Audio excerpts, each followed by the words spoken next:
Hello everyone, welcome in. My name is Casey and this is episode 8 of the Paperhats Season 2.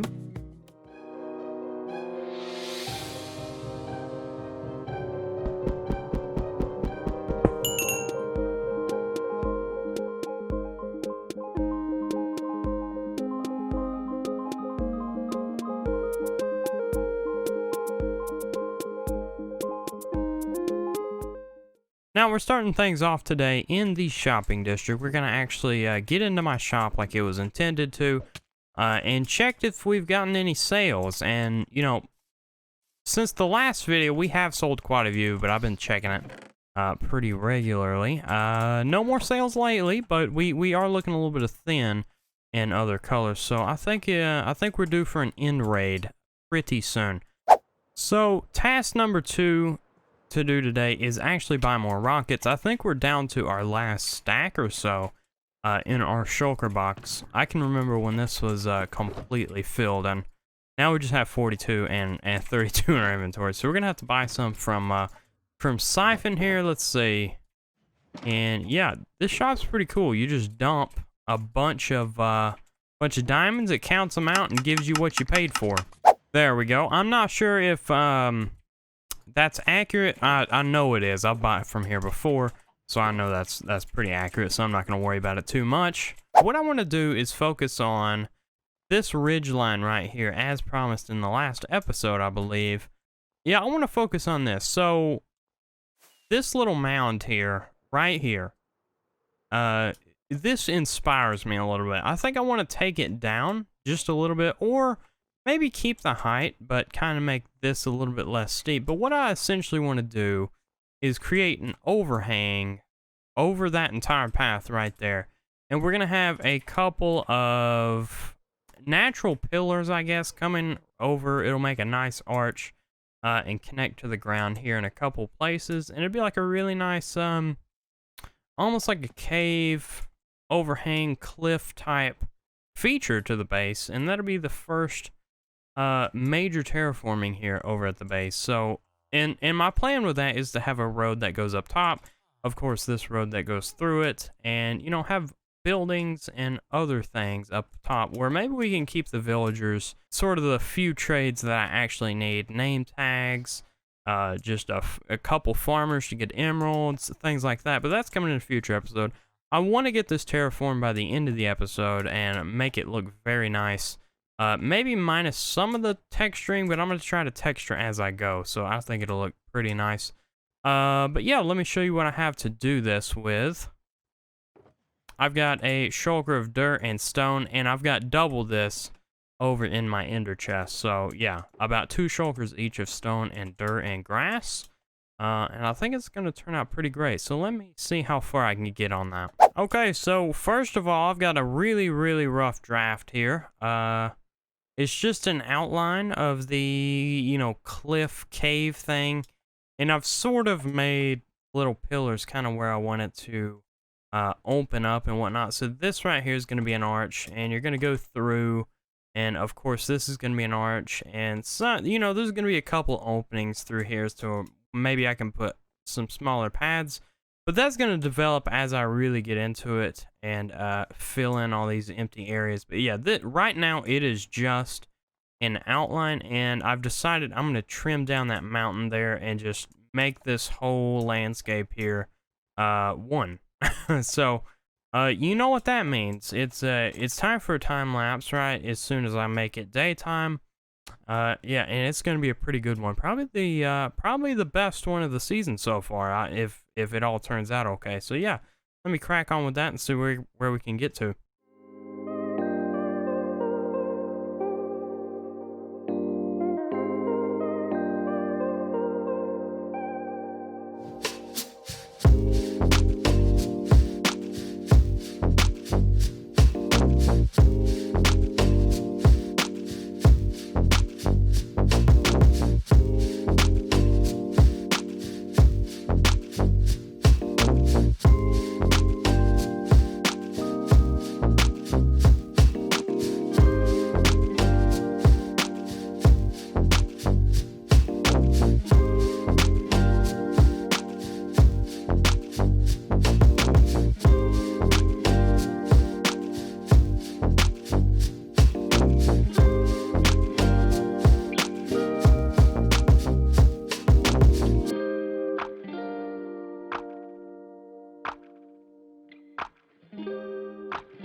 that didn't take as long as I thought it would.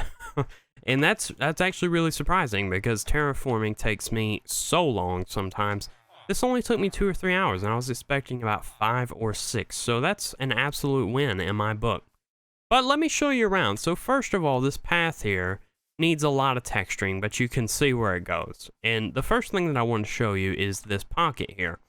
So I sort of made this as a pocket. I'm gonna probably make it a little bit deeper, and I'm gonna make it a sort of a pass-through storage den. That's the best name I could think of for it. But for example, if I'm heading from the iron farm over there to maybe the nether portal, it'll have building blocks, food, rockets, whatever I need as, you know, those essential items that you need just traveling around. And my idea is that's not going to be the only place. So in this entire snow biome, it's actually really large. I'm not sure if I've flown that way and shown you just how big this snow biome is. But I plan on expanding my base pretty far into this biome. So I'm going to need multiple stations where I can just pick up essential items and not have to go to one place that, you know, may take a while to get to. You know, right now my storage system is underground, so if I can have a storage system here above ground, I can just go there and get what I need.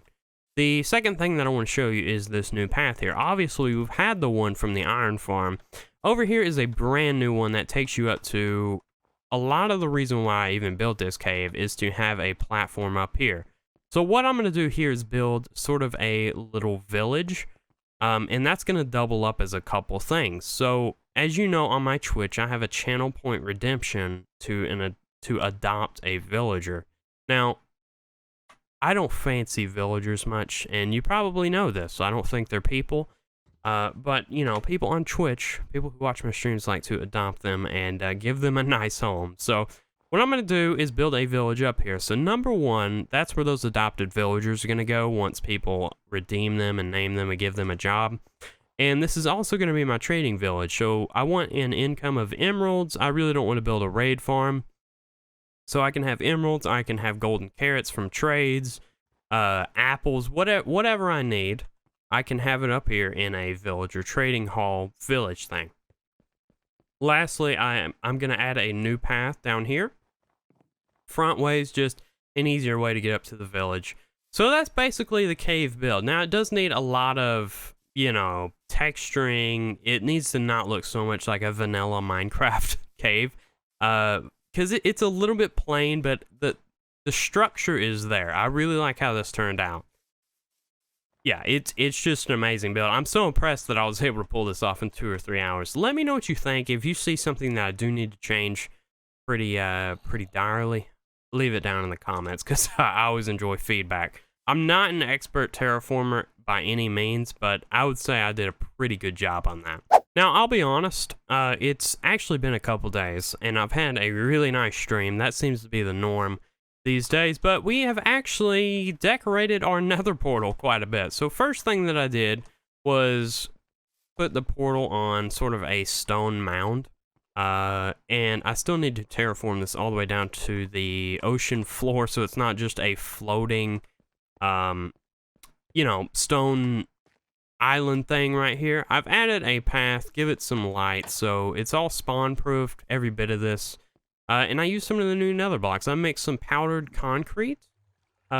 Thanks to Farm Girl Laura, she gave me this idea. I've put purple concrete powder with crying obsidian around it just to give a little more of a nether effect. I've used some of the black stone very sparingly to sort of complement it, and I think this makes a world of a difference. The biggest difference is having a big enough portal that I can just sort of fly into it and not have to worry about much. And it's just an easier way to get to the nether, and it looks a lot better. So, you know, I think this base is coming together. There's only one thing I noticed, though. But let's fly up here and just take in the sides. We got the iron farm, the cave, and my little miner site. It's all starting to tie together. I just need to build some houses and really make this look like a growing village. The crime that has been committed, though, that I might have mentioned in the last clip there is this. You know, I'm not exactly sure who put this here, but we can't say this word. This block and me don't get along. I'm not a big fan of it. And and quite honestly, I just don't use it. But somebody has decided to put this here, and I'm afraid we might have a war about to happen on our hands, but I'm going to stay positive here. Now, the thing is you remember in the last episode where me and ShepherdTamer made a deal?